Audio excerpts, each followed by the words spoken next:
Monday, the gospel of the day. Whoever blasphemes against the Holy Spirit never has forgiveness. Blasphemy is the opposite of praise and worship. Blasphemy is speaking evil against God, a serious sin punishable in the Old Testament by death. Leviticus chapter 24, verse 16. The Pharisees blasphemed by attributing a miracle performed by Jesus to the power to Satan instead of the Spirit of God. We too can blaspheme each time we reject Jesus Christ as our Savior.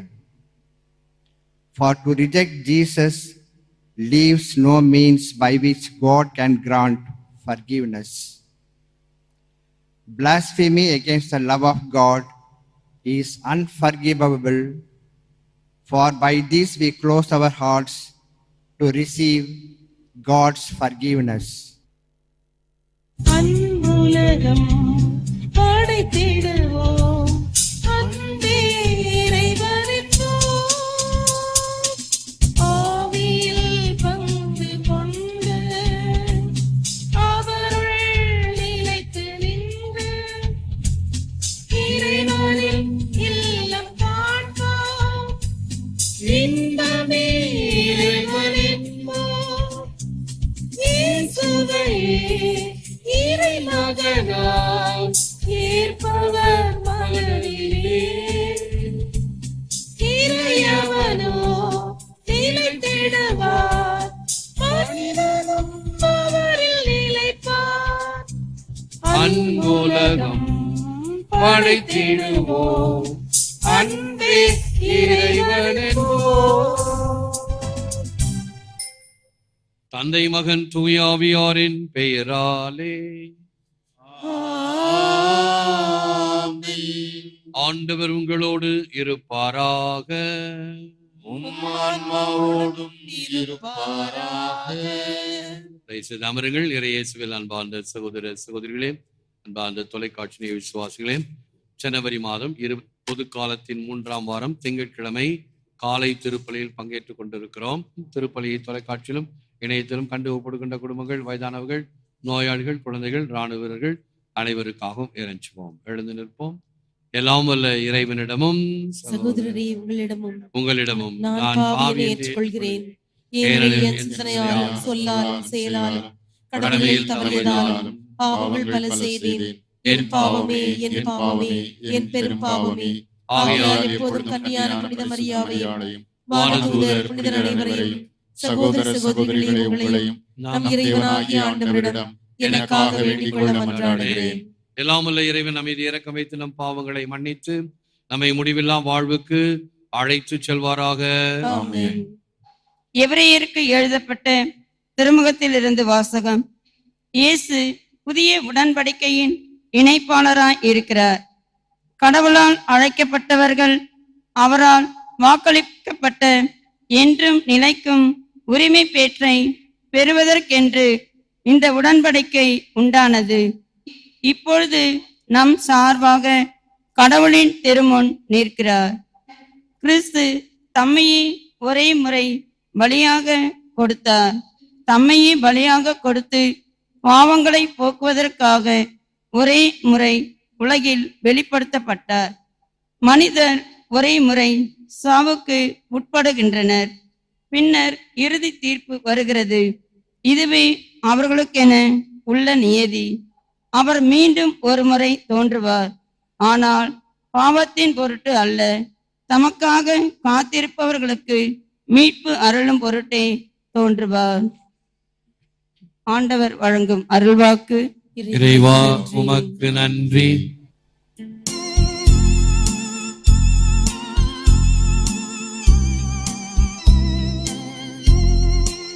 உலகெங்கும் உள்ள அனைவரும் நம் கடவுள் அருளிய விடுதலையை கண்டனர். உலகெங்கும் வாழ்வோரே அனைவரும் ஆண்டவரை ஆர்ப்பரித்து பாடுங்கள்.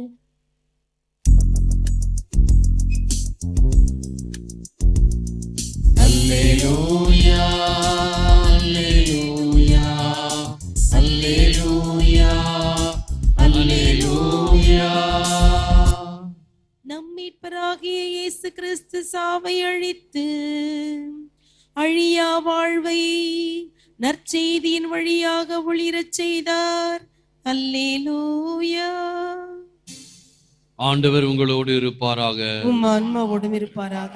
புனித மார்க் எழுதிய நற்செய்தியிலிருந்து வாசகம். ஆண்டவரே மாட்சி உமக்கே. எருசலேமிலிருந்து வந்திருந்த மறைநூல் அறிஞர் இவனை பெல்செபூல் பிடித்திருக்கிறது என்றும், பேய்களின் தலைவனை கொண்டே இவன் பேய்களை ஓட்டுகிறான் என்றும் சொல்லிக் கொண்டிருந்தனர். ஆகவே இயேசு அவர்களை தம்மிடம் வரவழைத்து அவர்களுக்கு ஓமைகள் வாயிலாக கூறியது. சாத்தான் சாத்தானை எப்படி ஓட்ட முடியும்? தனக்கு எதிராக தானே பிளவுபடும் எந்த அரசும் நிலைத்து நிற்க முடியாது. தனக்கு எதிராக தானே பிளவுபடும் எந்த வீடும் நிலைத்து நிற்க முடியாது. சாத்தான் தன்னையே எதிர்த்து நின்று பிளவுபட்டு போனால் அவன் நிலைத்து நிற்க முடியாது. அதுவே அவனது அழிவு. முதலில் வலியவரை கட்டினால் அன்றி அவ்வலியவருடைய வீட்டுக்குள் நுழைந்து அவருடைய பொருட்களை எவராலும் கொள்ளையிட முடியாது. அவரை கட்டி வைத்த பிறகுதான் அவருடைய வீட்டை கொள்ளையிட முடியும். உறுதியாக உங்களுக்கு சொல்லுகிறேன், தூய ஆவியாரை பழித்து உரைப்பவர் எவரும் எக்காலத்திலும் மன்னிப்பு பெறார். அவர் என்றென்றும் தீராத பாவத்திற்கு ஆளாவார். ஆனால் மக்களுடைய மற்ற பாவங்கள், அவர்கள் கூறும் பழிப்புரைகள் அனைத்தும் அவர்களுக்கு மன்னிக்கப்படும். இவனை தீ ஆவி பிடித்திருக்கிறது என்று தம்மை பற்றி அவர்கள் சொல்லி வந்ததால் இயேசு இவ்வாறு கூறினார். கிறிஸ்துவின் நற்செய்தி. கிறிஸ்துவே உமக்கு உமக்கு புகழ். Anyone who blasphemes against the Holy Spirit will never be forgiven. தூய ஆவியை பழித்து உரைப்பவர் எவரும் எக்காலத்திலும் மன்னிப்பு பெறார். பிரேசுல் அன்பார்ந்த சகோதர சகோதரிகளே, அன்பார்ந்த தொலைக்காட்சி நேய விசுவாசிகளே, 2 Samuel 5:10 Lord God Almighty was with him. சேனைகளின் ஆண்டவராகிய கடவுள் அவரோடு இருந்தார். தூய ஆவியை பழித்துரைப்பவர் புனிதத்தை புனிதமாக கருதாமல், புனிதமாக கருதாக்கிட்டா கூட பரவாயில்லை, சாதாரணமானதாக கூட ஏற்றுக்கொள்ளாமல், இன்னும் அதை கொச்சைப்படுத்தி கேவலப்படுத்துபவர்களுக்குத்தான் மன்னிப்பு இல்லை என்று நாம் இன்றைய தியான வாக்கியத்தில் படிக்க கேட்டோம். தூய ஆவியை பழித்துரைப்பவர் என்றும் மன்னிப்பு பெறார். ஒரு நிகழ்ச்சி சொல்லுகிறேன். எதெல்லாம் புனிதமோ, எதெல்லாம் மனித மூளையால் புரிந்து கொள்ள முடியாததோ, எங்கே விஞ்ஞானம் முடிகிறதோ அங்கே மெய்ஞானம் ஆரம்பமாகிறது என்பதுதான் தத்துவம். அப்ப இந்த மெய்ஞானத்தை பகுத்து பார்க்க முடியாது. தண்ணீரை பகுத்தால் H2O என்று விஞ்ஞானம் சொல்லும். அதுபோன்று மெய்ஞானத்தில் இருக்கக்கூடியவர்களை பகுத்து உணர முடியாது. சோதனை கூடத்தில் வைத்து பரிசோதித்து சொல்ல முடியாது. அதை நீ ஏற்றுக்கொள்ளாவிட்டால் கூட பரவாயில்லை, கொச்சைப்படுத்தாதே, கேவலப்படுத்தாதே, இழிவாக பேசாதே. ஈரோடுல இந்த கடவுளே இல்லை என்பவர்களுடைய ஒரு பெரிய மாநாடு. இந்த குட்டிச்சோத்துல கருப்பா எழுதி வச்சிருக்கிறாங்க. என்ன எழுதி வச்சிருக்கிறாங்க? ஆவியால் இட்லி வேகும், ஆவியால் குழந்தை பிறக்குமா? இதுதான் தூய ஆவியை பழித்துரைத்தல், இயேசுவின் பிறப்பை கொச்சைப்படுத்துதல். உனக்கு புரியலையா? சரி, எனக்கு புரியல, நான் ஏற்றுக்கொள்ளல, அதோட நின்னுக்க. அதான் மனிதத்தன்மை. அதை கொச்சைப்படுத்துவது என்பது உனக்கு சாபத்தை வரவைப்பது. அதுதான் ஆண்டவர் இயேசு சொல்லுகிறார். தூய ஆவியை பழித்துரைப்பவர்களுக்கு மன்னிப்பு கிடையாது. மன்னிக்கக்கூடியவர் இறைவன், சினம் கொள்ள தாமதிப்பவர். ஆனால் அந்த பொறுமையும் மீறும் பொழுது மன்னிப்பு கிடையாது. இதெல்லாம் எப்போ வரும் தெரியுமா? அந்த ஞானம் கை காலெல்லாம் இழுத்துக்கிட்டு படுத்து கிடப்பாங்க பார்த்தீங்களா, அப்பதான் வரும். ஓ, நான் செய்தது தவறு, கடவுள் என்ன பார்க்கறது இல்லை அப்படின்னு இருக்கிறவங்க கடைசியில பார்ப்பாங்களாம். எங்க படுத்து கிடப்பாங்க இல்லையா, மூக்குல வாயில எங்க எல்லாம் டியூப் சொருகிருப்பாங்க இல்லையா, அங்க கண்ணாடியில எழுதி இருக்குமா ICU. அதுக்கு பேரு இன்டென்சிவ் கேர் யூனிட். ஆனால் ICU, நான் உன்னை பார்க்கிறேன். என்ன பார்க்கலன்னு நினைச்சு இல்ல, இப்ப நான் உன்னை பார்க்கிறேன். இதுதான் கடவுளுடைய செயலாக்கம். Knowing God without knowing our wretchedness leads to pride. Knowing our wretchedness without knowing God leads to despair. Knowing Christ gives the balance. நான் ஒன்றுமில்லாதவன், எனக்கென்று ஒன்றுமில்லை, எல்லாம் நீ தந்த தானம் என்று தெரியாமல் இருப்பவர்களுக்கு ஆணவம் அகந்தை வழிவகுக்கும். எல்லாம் என்னால முடியும், எல்லாம் என்னால சாத்தியம், எனக்கு படைபலம் இருக்கிறது, பணபலம் இருக்கிறது, ஆள்பலம் இருக்கிறது என்று பல வகையில நீ இருமாப்புடன் இருப்பாய். எப்பொழுது? கடவுளை அறியாமல் இருந்தால். Knowing our wretchedness without knowing God leads to despair. என்ன செய்யறது? என் விதி, எனக்கு வந்ததும் சரியில்லை, வாச்சதும் சரியில்லை. என்ன அர்த்தம்? வந்ததுன்னா கணவன், வாச்சதுன்னா பிள்ளை, ரெண்டும் சரியில்லையா, நீ தான் சரியில்லை. டிஸ்பேர். இருக்கக்கூடியவர்களை ஏற்றுக்கொள்ளாத தன்மையினால் இடிந்து போகிறாய். Knowing Christ gives the balance. கிறிஸ்துவை அறிந்திருக்கிறாயா? உனக்கு இரண்டும் உனக்கு கிடைக்கும். நீ அறிந்திருப்பது, உன்னையே நீ ஏற்றுக்கொள்வது, இறைவன் கொடுக்கின்ற ஒவ்வொரு அனுபவமும் ஒவ்வொரு செயலும் இறைவன் கரத்தால் வழிநடத்தப்படுகிறது என்பதை அறிந்தால் உன்னுடைய வாழ்வு ஆசீர்வாதமிக்க வாழ்வு.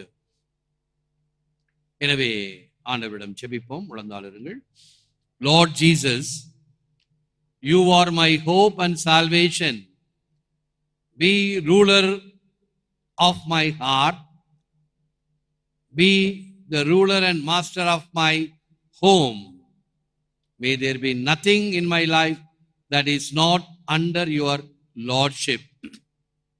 ஆண்டவராகிய இயேசுவே, நீரே எமது நம்பிக்கை, நீரே எமது மீட்பு. என்னுடைய உள்ளத்தின் இல்லத்தின் தலைவராகவும் ஆண்டவராகவும் வழிநடத்தவருமாக இருப்பீராக.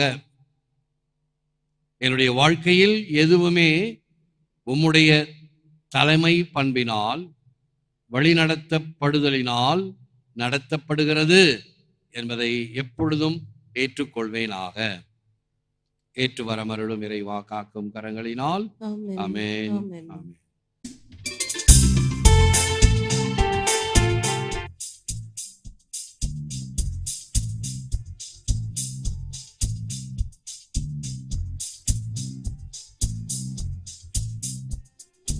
ஒளியாய் பொழிந்தவரே, வழியென பொழிந்தவரே, எழுவாய் வாழ்வினிலே.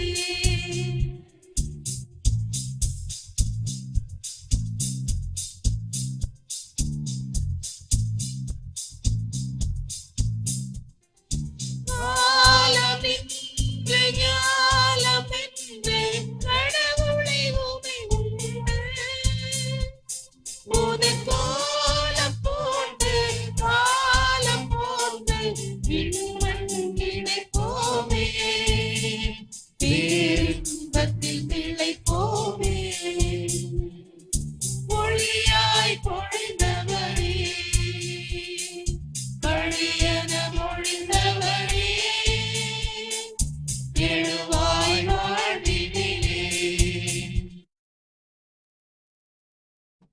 இயேசுவில் அன்பானவர்களே, டிராஃபிக் லைட்ஸ் இருக்கிற இடத்துல ஒரு கட்சி கூட்டம் நடைபெற்றது. ஆகவே இந்த வர டிராஃபிக்ஸ் எல்லாம் மாற்றி அனுப்பப்பட்டது. சரி, பரவாயில்ல, ஒரு நாள் இது போல கட்சி கூட்டங்களோ அல்லது ஆலய விழாக்களோ இருக்கட்டும். நியூ இயருக்கு அந்த டிராஃபிக் போலீஸ்கிட்ட கேட்டேன், இந்த இரவு மட்டும், நியூ இயர் இரவு மட்டும் எந்த பகுதியை ஒரு வழியாக்குங்கள், மக்கள் கோயிலுக்கு வரவங்க போறவங்களுக்கு வசதியா இருக்கும். கேட்கலையே, நடக்காது. அதுக்குதான் அன்பார்ந்த மக்களே, நமக்கென்று ஒரு அரசியல் சக்தி வேண்டும். நல்ல சக்தியா இருக்கணும். பொதுமக்களுக்கு இடையூறு இல்லாமல் இருக்க வேண்டும். தவிர்க்க முடியாத சந்தர்ப்பத்தில் அதை சீக்கிரமாக அந்த இடையூறை அகற்றுவதற்கு பார்க்க வேண்டும். நாம் திடப்படுத்தப்பட்டவர்கள், அப்படிப்பட்ட மறையிலே வாழ்ந்து கொண்டு இருக்கிறோம். மறை சாட்சியின் வாழ்வு, சாங்குவேனும் மார்த்திரும் semen கிறிஸ்டியானோரும். The blood of martyrs is the seed of Christianity. அது தருகின்ற பாடத்தை நாம் உணர்ந்து வாழ்ந்தோம் என்றால், இவைகளுக்கெல்லாம் நாம் ஒரு சாட்டையடி கொடுப்பதை போல நம் வாழ்வு இருக்க வேண்டும். அதுதான் உண்மையான உயிர் துடுப்புள்ள விசுவாசமுள்ள வாழ்வு. நன்றி. ஏந்து நிற்போம், ஆசீர்வதிப்போம். ஜெபிப்போமாக. எல்லாமல்ல இறைவா, எங்களுக்கு அருள் புரிய வேண்டுகிறோம். இதனால் புத்துயிர் அளிக்கும் உமது அருளை பெற்றுள்ள நாங்கள் உமது கொடையை முன்னிட்டு என்றும் பெருமை கொள்வோமாக. எங்கள் ஆண்டவர் ஆகிய கிறிஸ்து வழியாகவும் மன்றாடுகிறோம். ஆண்டவர் உங்களோடு இருப்பாராக. எல்லாம் வல்ல இறைவன் தந்தை, மகன், தூய ஆவியார் உங்கள் அனைவரையும் ஆசீர்வதிப்பாராக. சென்று வாழுங்கள். திருப்பலி நிறைவேறிற்று. நன்றி. நன்றி. தந்தை, மகன், தூய ஆவியின் பெயராலே ஆமென். இயேசுவே புகழ். மரியே வாழ்க.